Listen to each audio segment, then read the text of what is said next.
Before we start rearranging your energy with rocks, a quick note.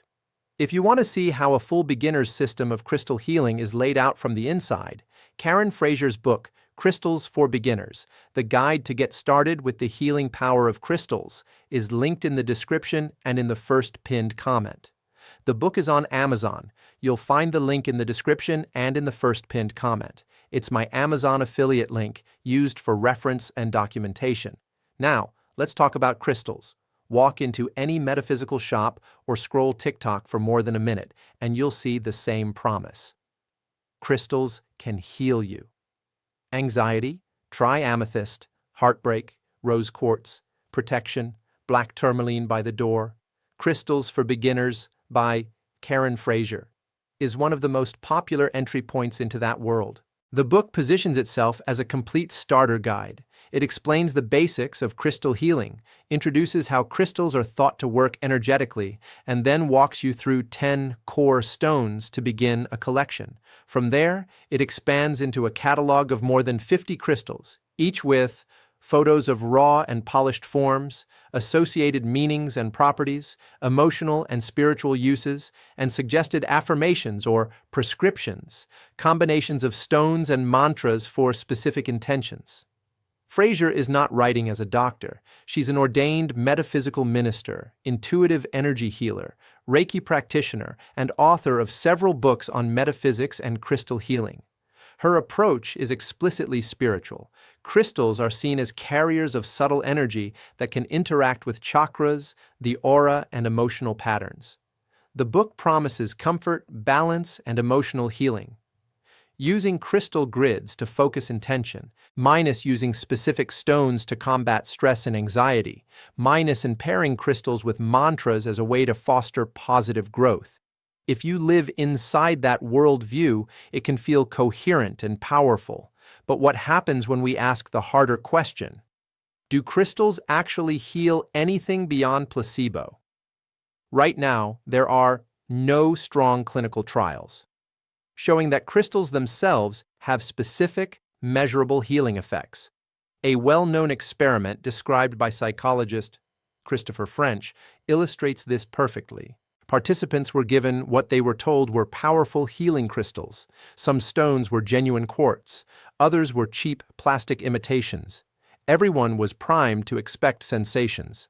Afterwards, many reported tingling, warmth, energy, emotional shifts, but there was no meaningful difference between the real and the fake crystals. Belief and suggestion did all the heavy lifting. French's conclusion: there is no evidence that crystal healing works over and above a placebo effect. For some, that ends the conversation. Just placebo. Case closed. But placebo isn't nothing. Placebo is the name we give to the very real changes that happen when you feel cared for, you ritualize your intention to heal, you focus your attention on a symbol of safety or strength. Crystals are one perfect placebo objects. They're beautiful and tactile. Each one comes with a story and a meaning. You can hold them, sleep with them, build grids, assign them to parts of your life.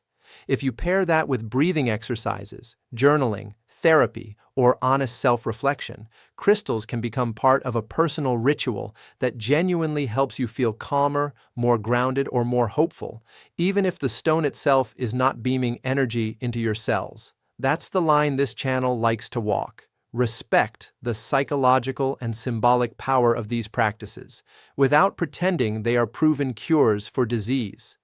Used honestly, a book like Crystals for Beginners can be a map of meanings, a guided tour of modern crystal folklore, and a framework for building daily rituals around intention and self-care.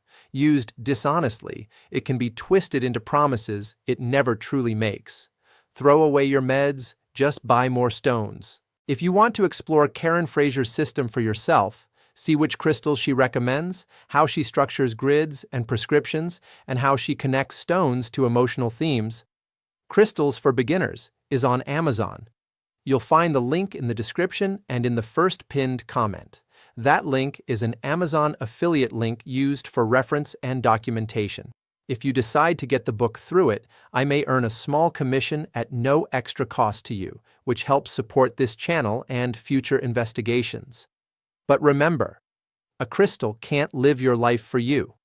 It can sit in your hand while you take the hard steps, calling the doctor, setting a boundary, changing a habit, grieving a loss. The question isn't just, do crystals work? It's, what part of the work are you hoping the crystal will do for you? Tell me in the comments, are crystals silent rocks, powerful allies, or something in between?